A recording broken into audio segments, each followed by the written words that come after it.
When tradition turns into terror, the most dangerous threats are the ones you never saw coming. An ice fishing trip meant for fun turns into a fight for survival, leaving a chilling reminder that not all traditions are safe. Hey there, my spooky YouTube family. I'm Naira Vox, a 23-year-old college girl with a curious soul and a deep fascination for the unknown. And tonight, I welcome you into the shadows with my second chilling horror story. For the best experience, grab your headphones, switch off the lights, and let your imagination slip into the darkness. If you're loving the scares and the suspense, drop a comment, hit that like button, and don't forget to subscribe, because the terror unfolds here every single day.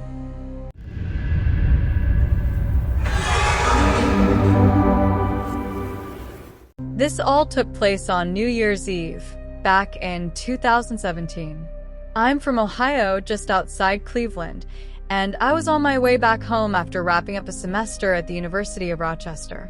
I had to stay an extra week at school for personal reasons, so I ended up spending Christmas alone, which was a bit of a downer. The flight itself wasn't terrible, but my mood was already off before I even boarded. I'm a huge Browns fan, and while I was waiting at the airport, the Browns lost their final game of the season. That meant they finished with a 0-16 record, completely winless. As a lifelong fan, it was a special kind of heartbreak. I think we were the first team to go winless since the 80s or something. To make matters worse, my flight got delayed, which ruined my family's plans for the night. Originally, we were all supposed to drive to my cousin's house for a New Year's Eve party, but because of the delay, my parents decided to leave early in the main car. That left me stuck driving the spare car alone. My mom tried to make it better by leaving Ver, our golden retriever, behind to keep me company. I wasn't thrilled about the solo drive, but at least Ver was always there for me, and I appreciated the company. I decided to make the best of things. By the time my Uber dropped me off at home, it was edging towards 10 p.m. I didn't even bother unpacking. I just shoved all my stuff into the car, locked up the house, and hit the road. The drive wasn't anything extraordinary, just miles and miles of Ohio backroads winding through empty fields and patches of forest. There wasn't much snow on the ground, just a light dusting, which was a relief because I absolutely hated driving in snow. But it was pitch black outside, and the only light came from my headlights and the occasional farmhouse in the distance with its porch light flickering. About halfway into the trip, Vera started whining. At first, I thought she just wanted attention, but then she got up and started pacing in the passenger seat. That's when I realized she needed to go to the bathroom. I groaned, knowing there wasn't much I could do but pull over. The next clearing I came across was small, barely enough space for the car, but it had to do. I remember thinking to myself how dark it really was out there. If not for the patches of white snow here and there, I wouldn't have been able to see the woods at all. I shoved my hands into my pockets and tried my best to avoid freezing to death. Vera didn't seem to care about the cold or the darkness. Typical golden retriever. I let her out without even bothering to leash her. She sniffed around the edge of the trees, taking her time. She didn't wander far, just enough to do her business. And then suddenly, I heard it. A loud, crashing sound echoed from somewhere in the woods. It wasn't just a branch breaking, it was something heavier, deliberate. It sounded like someone or something was moving through the trees. I jumped at the noise. It was so loud. Imagine the sound of a grown man sprinting through a forest. That's honestly what it sounded like. I squinted, trying to make out anything in the darkness, but it was too pitch black to see beyond the first few trees. Before I could even react, Vera bolted straight into the woods. It felt like something out of a nightmare, honestly. She vanished into the trees, and within seconds, I lost track of her. I called her name over and over, but there was no response. My heart was pounding, and it was getting harder to breathe, the cold air making it worse. Leaving her out there wasn't an option, not a chance. Without thinking, I ran into the woods, calling for her to come back. I didn't want to consider what she might be chasing, so I pushed the thought aside and just ran, letting the adrenaline take control. The only light I had was the faint glow of my phone's flashlight and the thin layer of snow on the ground. It was so dark that I was practically colliding with trees. I kept running, hoping I'd find her before whatever was out there caught up to her. I ran until my lungs felt like they were going to explode from the cold, forcing me to take a break. I nearly collapsed from exhaustion. I leaned against a tree, feeling like I was about to break. I honestly had no idea what to do next. And then, finally, I saw her. She was crouched low, trembling, walking slowly toward me. Her tail was tucked tightly between her legs. I had never seen her like that before. I dropped to my knees and pulled her close, a wave of relief rushing over me. She pressed against me, her body shaking, and I could feel it. Something had truly terrified her. It was then that I snapped back to the present and realized how dangerous the situation still was. We were still deep in the woods, and something was out there. I quickly got up and told Vera to follow me. This time, she stayed close, as if her life depended on it. We began making our way back to the car, but I had no clue if I was going the right way. Just when I thought things couldn't get worse, I nearly jumped out of my skin when I heard the crashing sound behind us. Without thinking, I bolted forward, and Vera darted ahead of me. I followed her, praying I wouldn't trip. The crashing didn't stop. It felt like whatever it was chasing us. I can't even explain how scared I was at that moment. I genuinely thought I was going to die. By some miracle, Vera led me straight back to the car. I almost threw her inside, slamming the door shut before jumping into the driver's seat. As I glanced back toward the woods, my stomach dropped. There were 3 figures standing at the edge of the trees, watching us. I shoved the keys into the ignition and floored it, not stopping until I was far, far away. I didn't slow down. I was still in shock, my mind reeling. It wasn't until I'd driven a few miles that I noticed Vera was bleeding. Panic set in when I saw the cut below her shoulder blade. Someone had stabbed her. I slammed on the brakes and rushed to the back of the car. Thankfully, my mom had always kept a first aid kit in every car, and for once, her over-preparedness actually came in handy. I did my best to clean the wound and wrapped it in gauze. Vera whimpered, and I was scared that I might be hurting her. But deep down, I knew I was doing the right thing. For the first time since the chaos had started, I felt myself start to relax. It was over. I tried not to dwell on it as I drove the rest of the way, but I couldn't shake the feeling. I was completely shell-shocked. I never told my parents or anyone else about what happened. I can't really explain why. Maybe it just felt like one of those things you keep to yourself. What I'm about to share with you is something I still think about often, especially around this time of year. It happened on New Year's Eve, a few years ago. I was driving to my parents' house in upstate Pennsylvania to celebrate the New Year with them. I'd left in the late afternoon, expecting to get there with plenty of time. The drive should have been simple. I'm someone who loves long drives, and this quiet journey would have given me a much-needed break to clear my head. But as it often happens, the weather had other plans. About an hour into my drive, the snow began to fall. At first, the snow was light, just a few flurries dusting the windshield. Nothing to be concerned about. In fact, I thought the snowfall was quite beautiful, but I probably jinxed myself. As I kept driving, the snow grew heavier and heavier until I was caught in the middle of a full-on blizzard. The highway quickly turned slick, and visibility dropped to almost nothing. My car, a small sedan, wasn't built for snow, and when the tires started slipping on even the smallest of hills, I knew it was time to pull over. There was no point in risking my life, and I realized it was my fault for not planning the drive better. I found a small shoulder off the road, far enough to avoid the occasional passing car, though there weren't many. I texted my parents about the situation, and they were understandably worried. I tried to reassure them, but honestly, I wasn't too sure things would be okay myself. I figured I'd wait out the worst of the storm, hoping it would ease up. But instead, it only got worse. The snow kept coming, piling up around my car and covering the road ahead.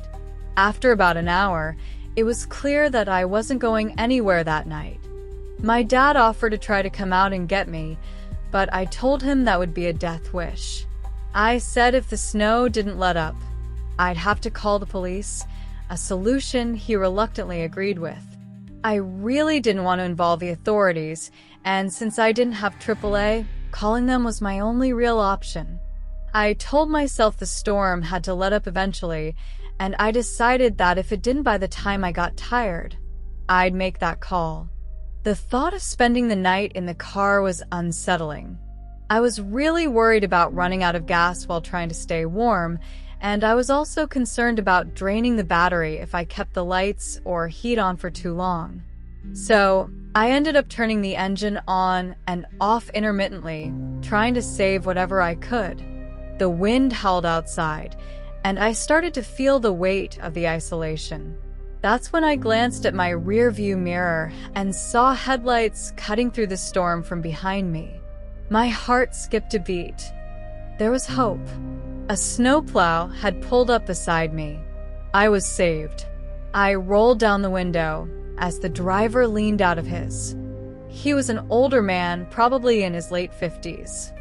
He looked kind, dressed in a thick jacket and a black knit hat pulled snugly over his ears. His face was weathered, as if he'd spent years in harsh conditions. I remember thinking his face seemed really wrinkled, though I can't quite explain why it stood out to me. I expected him to say something, but instead, he just stared at me for what felt like an unusually long time. Finally, he spoke, asking if I was okay. His voice was rough, a real smoker's tone that was a little off-putting. I tried to keep calm, telling him that I didn't think my car could handle the conditions. I wanted to sound friendly, but steady. He nodded slowly, agreeing that I wasn't going to get far in a storm like this, especially with the car I had. Then he paused for a moment, almost like he was weighing his next words carefully. I watched as his eyes scanned the back seat, as though he was searching for something. I was about to respond when he offered to give me a ride. I hesitated. Sure, I didn't know him, and yeah, he seemed a little odd, but there was something about him that felt genuine. Plus, staying with my car all night would have been a dumb move. So, I asked him if he could drive me to where I was heading, and he said it wouldn't be an issue. I then asked what I should do with my car, and he just shrugged, saying to leave it behind. After a brief moment of thinking, I agreed. I grabbed my bag and climbed into the cab of the snowplow. At first, the warmth was such a relief. I felt the tension in my shoulders melt away as I settled into the seat. He asked where I was headed, and I told him about my parents' house, giving him directions. He nodded, but didn't say much after that. The silence wasn't uncomfortable, but as the minutes passed, I started feeling more and more uneasy. That's when I noticed something strange. He wasn't heading in the direction of my parents' house. I knew because the navigation on my phone was literally pointing the opposite way. We were on a local highway, and there were only two ways to go. Trying to stay calm, I asked him if we were going the right way, making sure to keep my voice as normal as possible. I tried to sound calm, but I don't think I did a great job because I could feel his demeanor shift slightly with my question. Without looking at me, he casually mentioned we were taking a short detour, explaining that the back roads would be better than the highway. I didn't know the area well enough to argue, but something about the way he said it made my stomach churn. We drove a little longer, and sure enough, he veered off the highway, taking a back road. At least the GPS said we were still heading in the right direction, so I figured I was just overthinking things. But that gut feeling still nagged at me, telling me something wasn't right. I started paying closer attention to the cab, scanning my surroundings. Red flags were everywhere. Empty liquor bottles rolled on the floor near his feet. Torn-up maps were shoved into the side pockets, and I even caught a glimpse of a knife wedged between the seats. My heart began pounding, fast and loud, like it might beat out of my chest. You know that feeling when your heart is racing and you swear other people can hear it? That's what was happening to me. By this point, I was sure we weren't going the right way. The GPS kept recalibrating because he kept missing turn after turn, without even looking at it. Panic started creeping in. Just then, I spotted a house in the distance, the only one I'd seen for miles. It felt like a lifeline. As we got closer, I knew I had to act.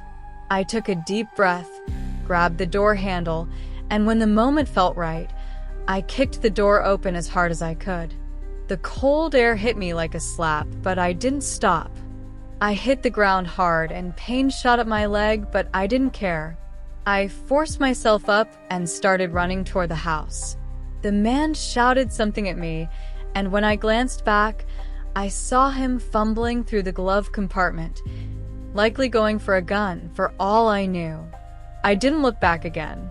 I sprinted through the snow, doing my best not to slip, until I reached the house. I hammered on the door, screaming for help. A man and woman opened it, practically pulling me inside. I collapsed onto the floor, gasping for air. I quickly told them everything that had just happened, and without asking any questions, they immediately called the police. By the time the cops arrived, the snowplow was gone. They said they'd keep an eye out and search the area, but in that storm, finding him was unlikely. They offered to give me a ride to my parent house and even helped me arrange for a tow truck for my car. I was beyond grateful.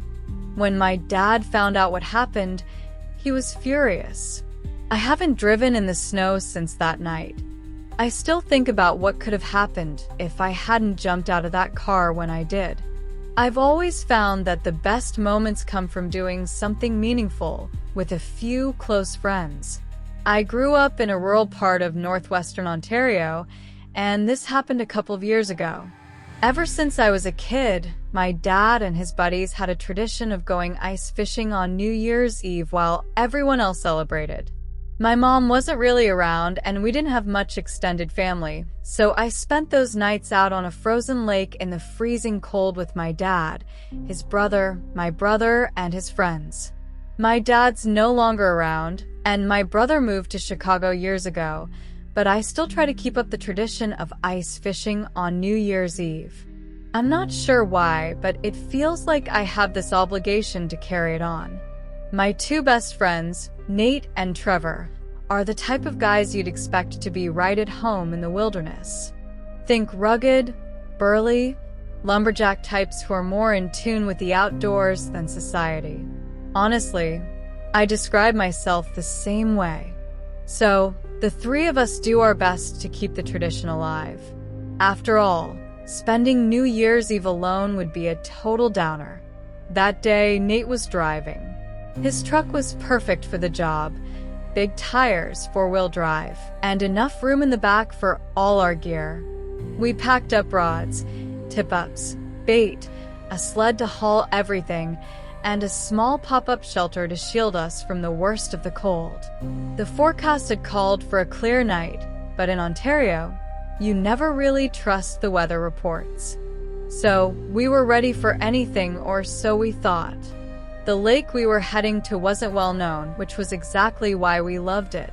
It was tucked away, surrounded by thick trees, and the surface stayed frozen solid even during the milder parts of winter. You wouldn't stumble across it unless you knew exactly where it was. As Nate navigated the snowy back roads, the excitement began to build. There's just something about the peaceful stillness of ice fishing, just you, your friends, and the hope of a good catch. It definitely beats drinking beer at some random bar. When we finally pulled up to park near the trailhead, we couldn't help but feel the anticipation. I noticed someone standing nearby. He was a few yards away, bundled up in heavy winter gear, but there was something about him that didn't feel right. He wasn't moving, just standing there, staring at our truck. At first, I figured he was just another angler checking us out, but then I saw him glance at his phone, then back at us, then at his phone again. For some reason, it didn't feel casual. I can't really explain it, but it just felt off. I muttered to my friends that the guy was creeping me out. Trevor just shrugged, while Nate nodded, but didn't say anything. We were about to start unloading when, suddenly, the man rushed toward us, waving his arms frantically. I rolled the window down to hear what he was saying. He started shouting that we needed to come help him immediately, that his buddy had fallen through the ice. He pointed at his phone, showing us a message from the other guy, and sounded genuinely frantic. His desperation was real. Without thinking twice, Trevor opened his door, and we all piled out, following the man as he sprinted down the trail toward the lake. We didn't even stop to grab anything, not even our coats. The urgency in his voice made it feel like we had no time to question it. As we got closer to the lake, something felt wrong. He wasn't leading us to the usual fishing spots. Instead, we were heading toward a more isolated part of the shoreline, away from where the ice was thickest. I was just about to stop following when I saw them. Two more men standing near the edge of the lake. They weren't dressed for fishing, and they weren't moving. They were just standing there, waiting. I glanced down at their hands. They both had guns. My blood ran cold. One of them yelled at us to stop right there as we approached, then raised his gun and pointed it directly at me. I honestly can't put into words the feeling you get when someone points a gun at you. I hope no one ever has to go through what I felt that day. My heart dropped as the man we had been following turned to face us, a smirk spreading across his face. We had been set up. The second guy demanded Nate's keys, along with everything we had on us. We had no choice. These guys weren't playing around. Nate reached into his pocket and tossed the truck keys to the man, and the three of us emptied our pockets. I tried to hold on to my phone, but one of the men told me to hand it over too. Nate said his was in the car, which they just laughed at. I've never been more furious in my life. How could we have been so stupid? I clenched my fists, wishing they weren't armed. I would have taken all of them on. In a flash, they took everything and marched us back up the path at gunpoint. One of the men hopped into Nate's truck and sped off, while the other two disappeared into the woods, probably heading to their own vehicle. I considered following them, but I knew that wouldn't help anything. We stood there for a moment, freezing, before Nate pulled out his phone. I knew he had lied about it being in the car. I honestly don't know what we would have done if Nate hadn't thought quickly. Somehow, we still had service. He called the police, explaining everything as best as he could. The dispatcher told us to stay put, so we huddled together for warmth while we waited for help. I was still beyond furious. Nate was the worst, though. He kept kicking trees and shouting curses at the top of his lungs. There was nothing Trevor or I could do to calm him down. The whole situation had happened so fast that I was still processing it all. Why the hell would there be people out there in the middle of nowhere on New Year's Eve of all days? It didn't make sense. I'll spare you the boring details. The cops took an official report and were kind enough to drive us back to Trevor's house, since it was the closest. As you'd expect, Nate's car was never found, and those guys were never caught. The three of us still can't believe what happened. Trevor thinks we just ran into the wrong people at the wrong time, that we weren't their intended targets, but we just happened to be in the right place for them to take advantage of. I can see that being the case, but it still feels so improbable. Who just sets up a trap on some random strangers in a split second? Plus, it wouldn't make sense for them to be waiting for us at such a secluded spot. They had no way of knowing anyone would show up. I really don't know what to make of this whole thing.